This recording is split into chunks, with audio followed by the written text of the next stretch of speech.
Hey guys, it's Reilly. So, in the last episode, I talked about studying Japanese in university.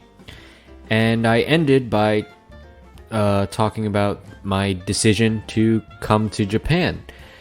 And so, in this episode, I'll talk about how I study Japanese by myself now, or how I have studied Japanese while I've been in Japan.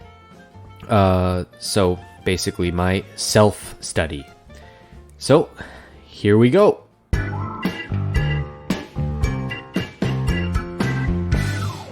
Okay, so in the last episode, I mentioned that in my Japanese class in university, we used a textbook called Genki, and then Genki 2. And actually, by the end of the second Japanese class, we hadn't finished Genki 2. So when I first came to Japan, I just continued using Genki 2 to study. So I would go through the vocabulary and the kanji that the book had for each chapter. But the book was meant to be used in a classroom. A lot of the kind of activities or exercises in the book were meant to be dialogues or something for each student in the class to add something to the exercise, to say one sentence or something like that. So when I was using it by myself, it was kind of difficult to really get the full effects of the textbook. But anyway, I did the exercises that I could do by myself, and sometimes I would try to ask Yuki or somebody to help me with a dialogue, but honestly, usually I just skipped the dialogue parts of the textbook or the group work parts. But I eventually finished Genki, or at least memorized all of the grammar points and the vocab and the kanji from the textbook. And from there, I started looking for a new kind of goal for what I was going to do with studying Japanese. And there's something called the JLPT, which I think is the Japanese Language Proficiency Test, which is something like Eiken, but for Japanese. So, similar to Eiken, there's levels 5 through 1. 5 is the lowest and 1 is the highest. And I wanted to, I think when I first came to Japan, I thought that I could probably get level 5 and maybe level 4. And kind of ever since then, I've been around level 3. So I don't know what that says about how much I study Japanese or how well I study Japanese. But anyway, I'm probably around level 3.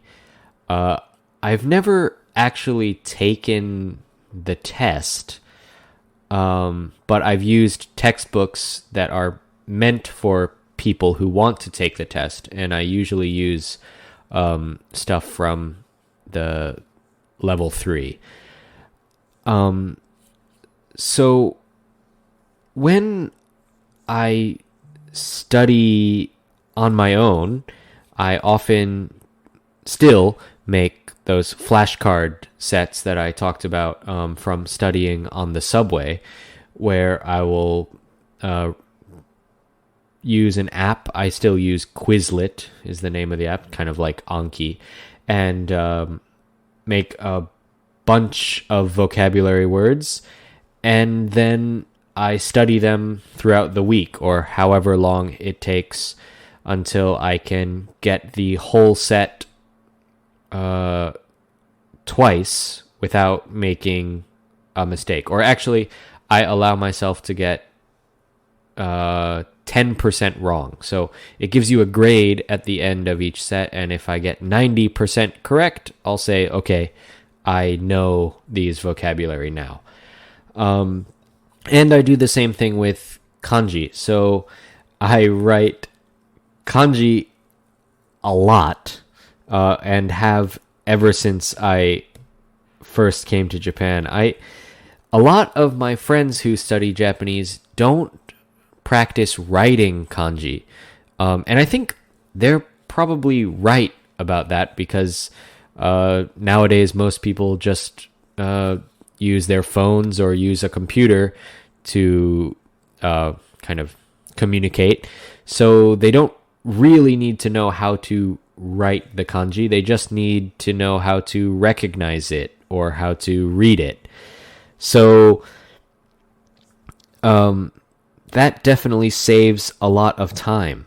But I want to be able to write it. And actually, the reason I want to be able to write it is because some of my students, elementary school students, will try to quiz me on kanji and ask me if I can write this kanji or that kanji.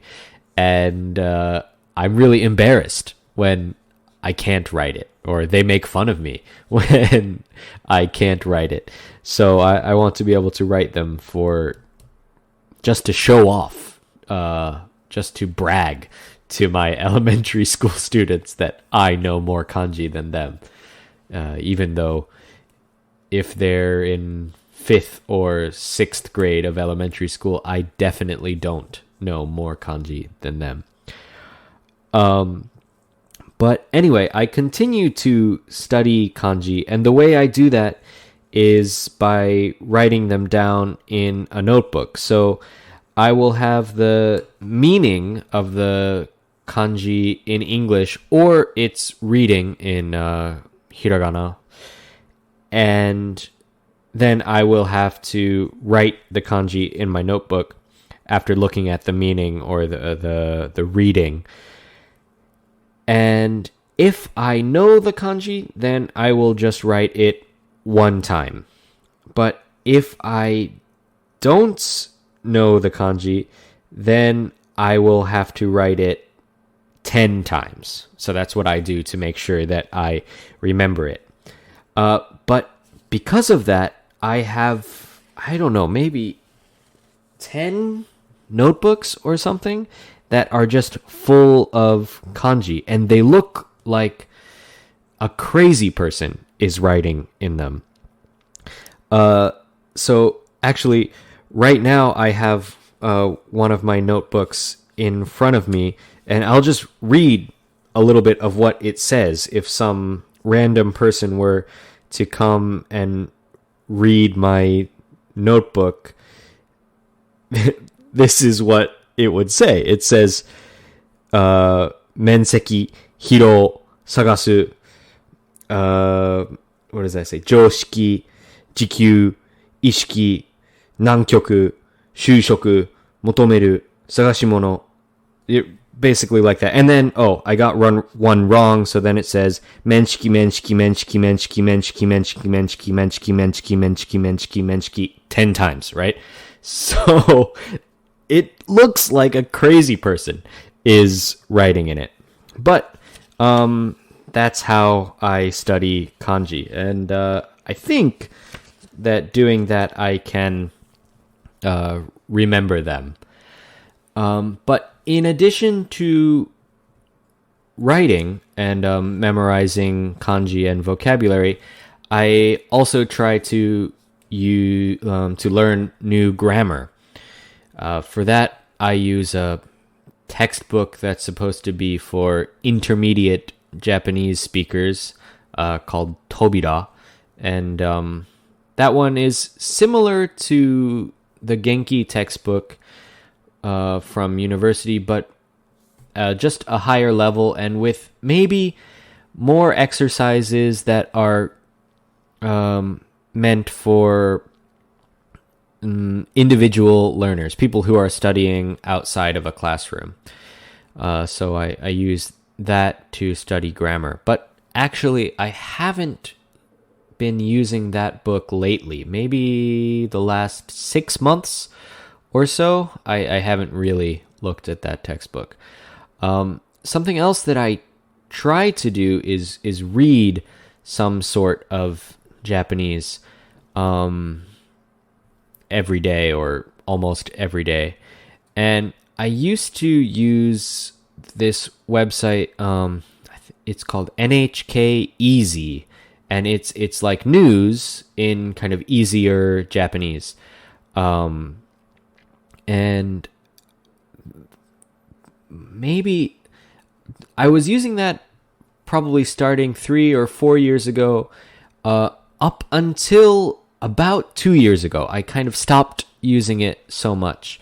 And there are kind of two reasons. First, NHK Easy became a little bit too easy for me. It was, I think my Japanese got good enough that I could read these kind of short articles pretty quickly.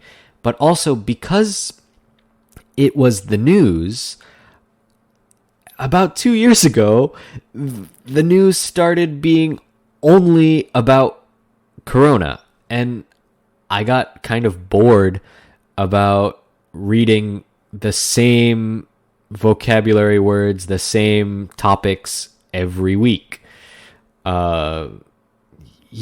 So I kind of stopped reading NHK Easy. And every once in a while, I will try to read like real Japanese news or something from the NHK or some other website. And I started, to look at a few Japanese Twitter accounts that I try to read. But I find that Twitter Japanese is really difficult to understand. But if anybody has some interesting news sources or anything that's kind of interesting to read and not too difficult, feel free to let me know on Instagram.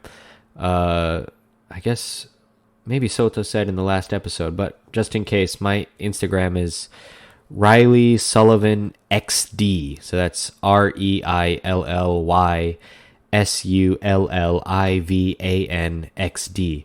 So if you want to follow me, that's cool, and I'll accept, and then you can let me know any interesting articles that I should read, or maybe not articles, interesting websites or blogs or something like that. I'm always trying to find something to read that's a little more interesting than just more Corona news every week.